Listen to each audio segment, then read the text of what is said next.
ان نفوس کے حوالے سے آپ کے سامنے کچھ عرض کرنا چاہوں گا کہ جو مباہلہ کے لیے تشریف لے گئے، لیکن آغاز میں یہ چند گزارشات آپ کی خدمت میں کرنا چاہتا ہوں کہ سرکار کی زندگی میں جتنے بھی غزوات ہیں یا سریہ ہے، یعنی جس میں آپ خود نہیں تشریف لے گئے، کوئی نہ کوئی لڑنے کا سامان تھا، جنگ کا سامان اسباب موجود تھے۔ آپ کی جنگیں مشرکوں سے ہوئیں، آپ کی جنگیں کافروں سے ہوئیں، لیکن یہ واحد جنگ ہے کہ جس جنگ میں نہ تو کوئی اسلحہ استعمال ہوا، سامان حرب اس میں استعمال نہیں ہوا۔ میں بچوں کے لیے آپ لوگوں کی اجازت سے کہ جب تک سرکار مکہ میں رہے کافروں سے مشرکین سے آپ کی جنگ رہی، لیکن آپ نے حکمت عملی کے تحت عیسائیوں اور یہودیوں کو اپنے مٹھی میں رکھا، کی زبان نہ کھلے۔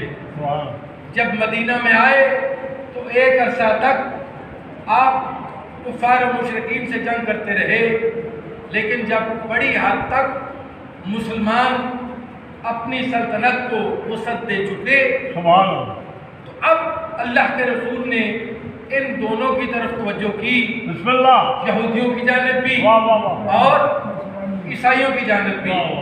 یہودیوں کا قصہ تو آپ روز سنتے ہی ہیں کہ جس وقت ایک بستی ان کی خیبر میں رہ گئی تھی کہ جس کی جانب آپ گئے اور 40 دن تک وہاں پہ آپ کا پڑاؤ رہا، اور اتنی بڑی جنگ میں 39 دن کوئی خون خرابہ نہ ہوا۔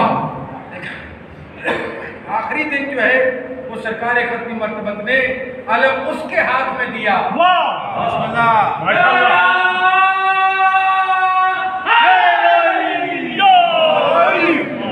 آخری موقع پہ سرکار نے علم ان کے ہاتھ میں دیا کہ جو قرار تھے، غیر قرار تھے، وہ اللہ سے محبت کرتے تھے، اللہ ان سے محبت کرتا تھا۔ تو جب ان کے ہاتھ میں علم آیا تو پھر خیبر کا دروازہ ایسا ہوا میں گیا کہ آج تک اس کی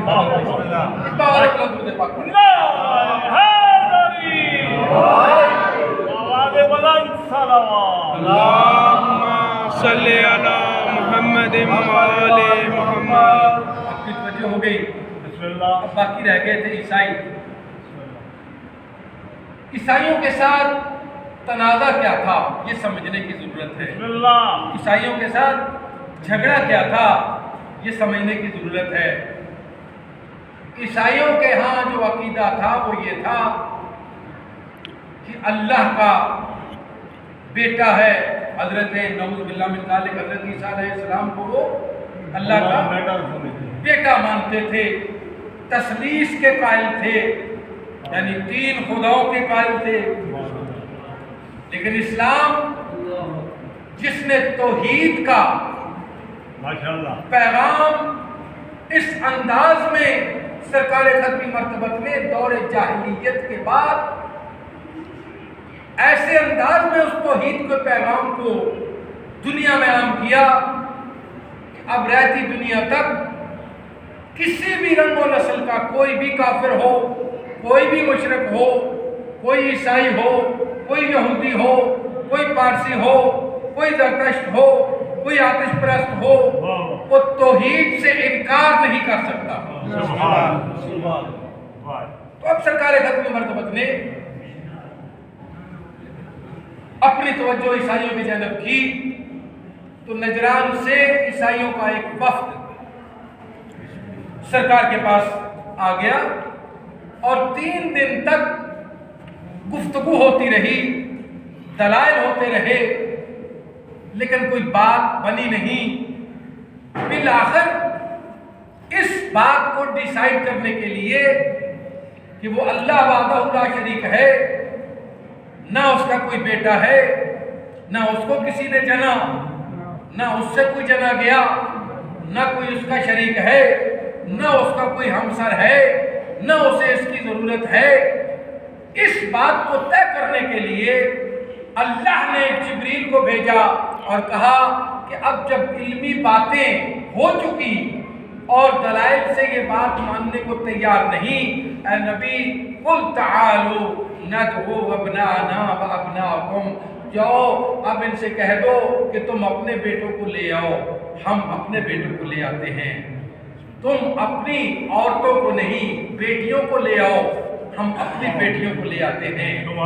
دیکھیں جب بھی یہ ابنا نہ آئے گا، بیٹوں کا ذکر آئے گا، تو اس کے بعد بیٹیاں آئیں گی، اس کے بعد عورتیں نہیں آئیں گی۔ یہ عربی کا قاعدہ ہے۔ اگر اس سے پہلے بات بیٹیوں کی ہوتی تو پھر تو اور بات تھی کا کہ قل تعالوا ندعو ابناءنا وابناءکم والنساءنا ونساءکم، اب ابنا کے بعد بیٹیاں آئیں گی، تم اپنے بیٹوں کو لے آؤ، ہم اپنے بیٹوں کو لاتے ہیں، تم اپنی عورتوں کو نہیں، تم اپنی بیٹیوں کو لاؤ، ہم اپنی بیٹیوں کو لاتے ہیں، اور پھر تم اپنے نفس کو لے کے آؤ، ہم نفسوں کو لے کے آؤ، ہم اپنے نفس کو لے آتے ہیں۔ اور کریں گے کیا؟ ہم ایک میدان میں کھڑے ہو کے مباہلہ کریں گے۔ مباہلہ کیا ہے؟ اللہ کے سامنے ہم بھی دعا کریں گے، تم بھی دعا کرنا کہ جو جھوٹا ہے اس پہ اللہ کی لعنت ہو۔ جو جھوٹا ہے اس پہ اللہ کی لعنت ہو، جو جھوٹا ہے اس پر اللہ کی لعنت ہو۔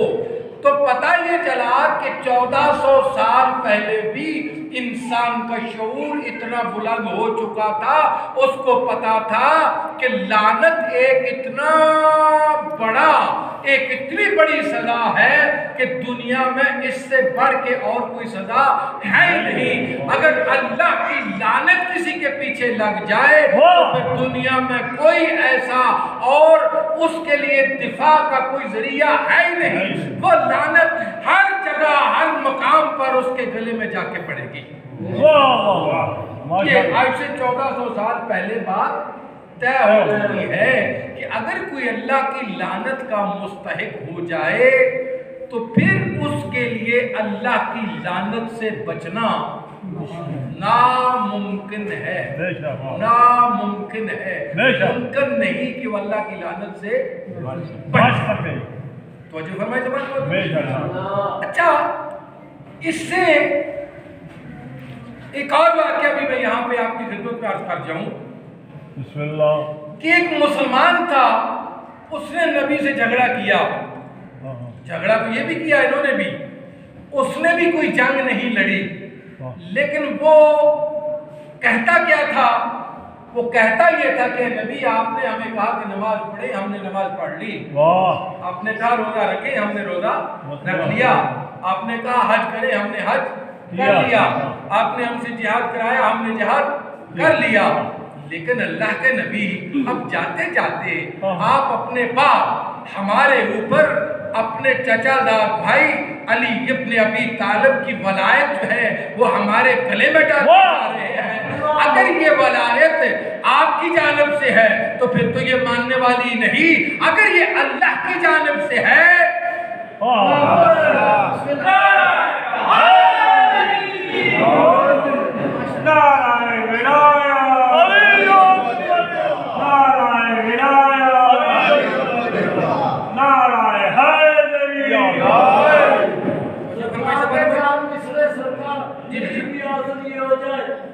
ہم آسیوں پر رب کی عطا یا علی مدد، ہم آسیوں پر رب کی عطا یا علی مدد، کل انبیاء کے دل کی دعا یا علی مدد۔ میرے ساتھ چاند سے آگے نکل کے سن، آتی ہے قدسیوں کی صدا یا علی مدد۔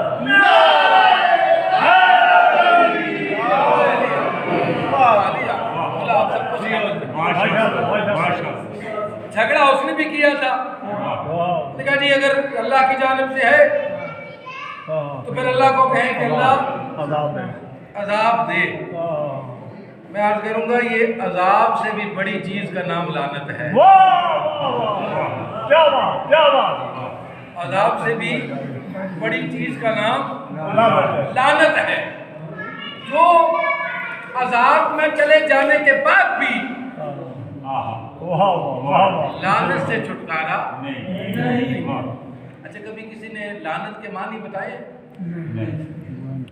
آپ پریشان ہو گئے. نہیں بتائیں. لعنت عربی میں بھی لعنت، اردو میں بھی لعنت، فارسی میں بھی لعنت. اب چونکہ میں نے فقیر کی درگاہ سے پھول چنے ہیں تو کسی نے نہیں کی ہے. لغت میں دیکھیں تو یہی ملتا ہے کہ دوری، لعنت کا مطلب کہ اس سے آپ جو ہے وہ اس کے دور ہونے سے کیا ہوتا ہے. حقیقی معنی اس کے کیا ہے تو میں اعلان کر کے کہہ رہا ہوں کہ حقیقی معنی کسی مولوی نے نہیں بتایا. حقیقی معنی صرف فقیر نے بتایا.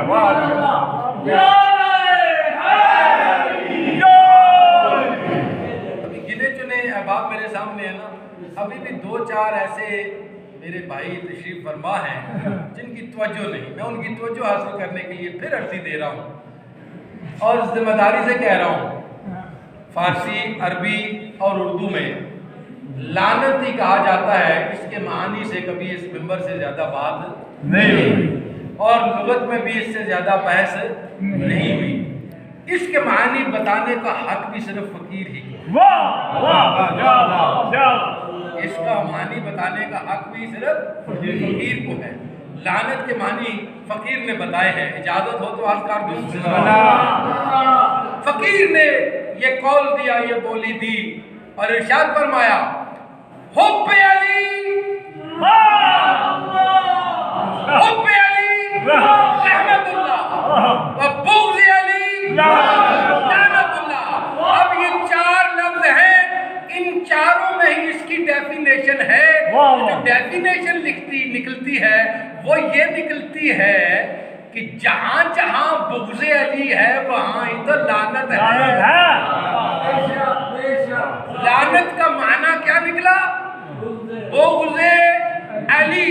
اب بغض علی ہونا اس سے بڑی اور کوئی لعنت ہے نہیں. دنیا میں کسی جگہ چلے جائیں اگر دل میں بغض علی ہے تو لعنت آ کے ضرور ملے گی.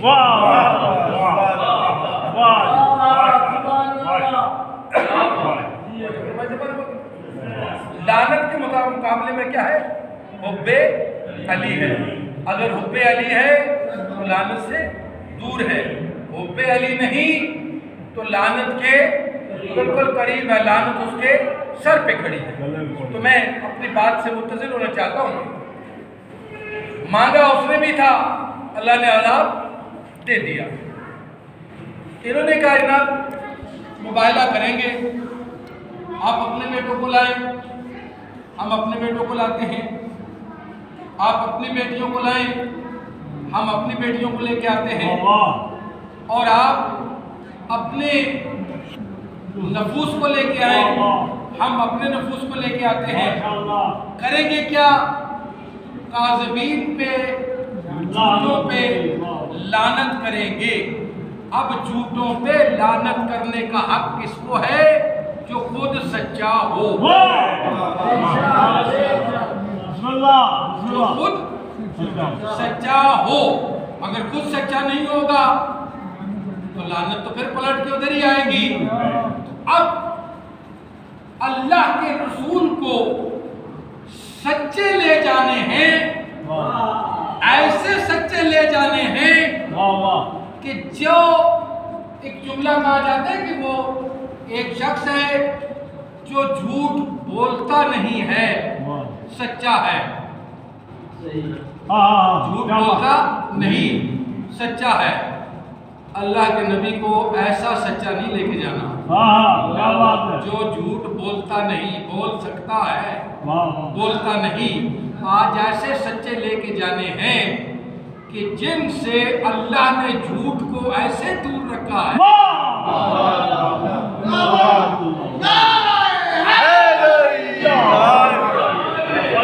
اللہ نے جھوٹ کو، یہ بہت سارے معصوم کی جو ڈیفینیشن کرتے ہیں نا ڈاکٹر صاحب، آپ کو دیا کر رہا ہوں.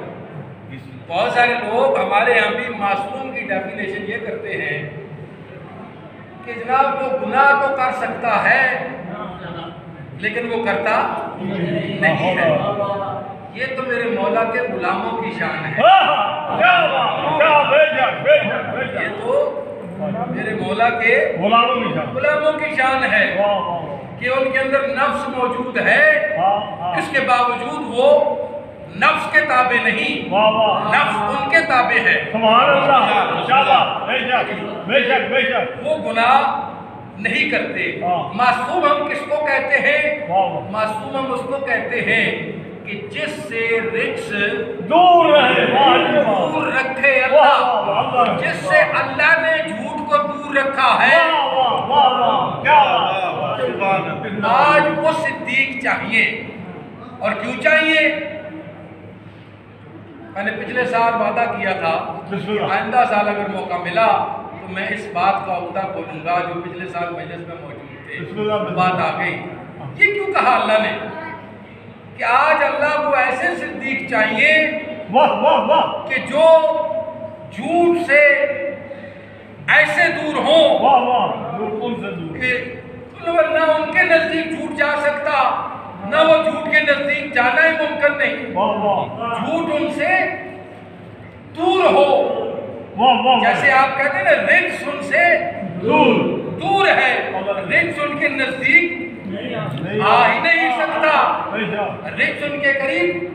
یہ بتائیں یہ جھوٹ رجس نہیں ہے؟ بالکل جھوٹ رجس ہے کہ نہیں ہے؟ اب جھوٹ ہے، رجس ہے. پھر اگر یہ رجس ہے تو پھر آل محمد کے قریب تو نہ آنے کا وعدہ کس نے کیا ہے؟ اللہ نے کیا ہے. اب یہ سکتے والا کام یہاں پر نہیں ہے. جھوٹ ان کے ہاں ہے ہی نہیں. ایسے سچے ہیں، ہمیشہ سے سچے ہیں اور ہمیشہ سچے رہیں گے. ایسے سچے ہیں. اللہ نے کیوں یہاں پہ آخری جنگ میں سچوں کی اور جھوٹوں کی اس جنگ میں اللہ کا مقصود کیا تھا؟ جب دوسری آیت مجیدہ جس کی طرف میں نے ابھی عرض کیا وہ جب پڑھی تو پتہ چلا، ارشاد رب العزت ہوا یا ایھا الذین آمنوا اتقوا اللہ وکونوا مع الصدیقین. اے ایمان والو تقوی اختیار کرو اور ہو جاؤ ساتھ کن کے؟ سچوں کے. بن جاؤ نہیں.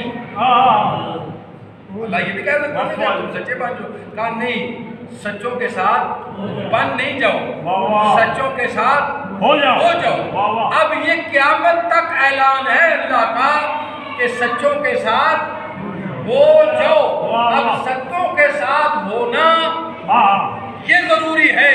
جو سچوں کے ساتھ ہوگا وہ قیامت میں سرخرو ہوگا. جو سچوں کے ساتھ نہیں ہوگا.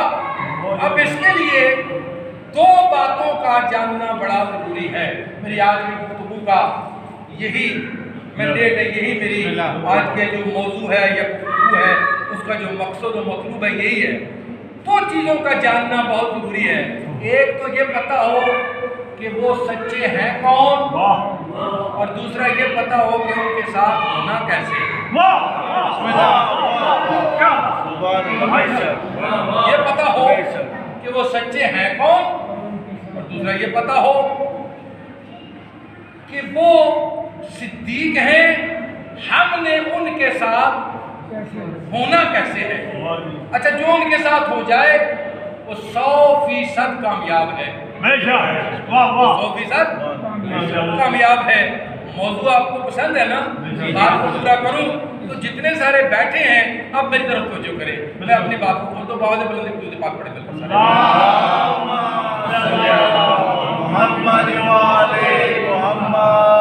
میں بالکل بھی غیر ضروری گفتگو نہیں کروں گا.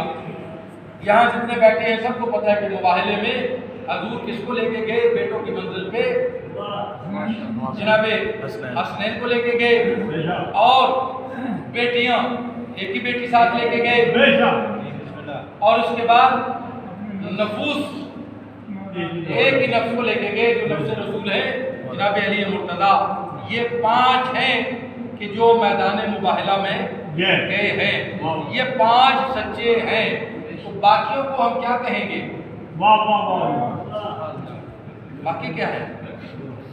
یہ صدیق ہیں اللہ کی نظر میں، اللہ نے ان کو صدیق کہا ہے۔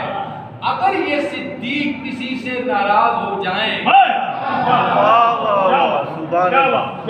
اگر یہ 5 صدیق کسی سے ناراض ہو جائیں، آیت مباہلہ اس بات کی دلیل ہے کہ اللہ کبھی ان سے راضی نہیں ہوگا۔ میری بات سمجھ آ رہی ہے؟ اللہ ان سے کبھی راضی، سارا زمانہ مل کے کہے اللہ راضی ہو جا، ہو جائے گا؟ نہیں ہوگا، نہیں ہوگا، دن رات کہتے رہے اللہ ان سے راضی ہو جا۔ نہیں ہوگا۔ جن سے رسول ناراض ہو جائے اور وہ کہے کہ قوموا عنی، دفع ہو جو میرے پاس سے، کیا بات!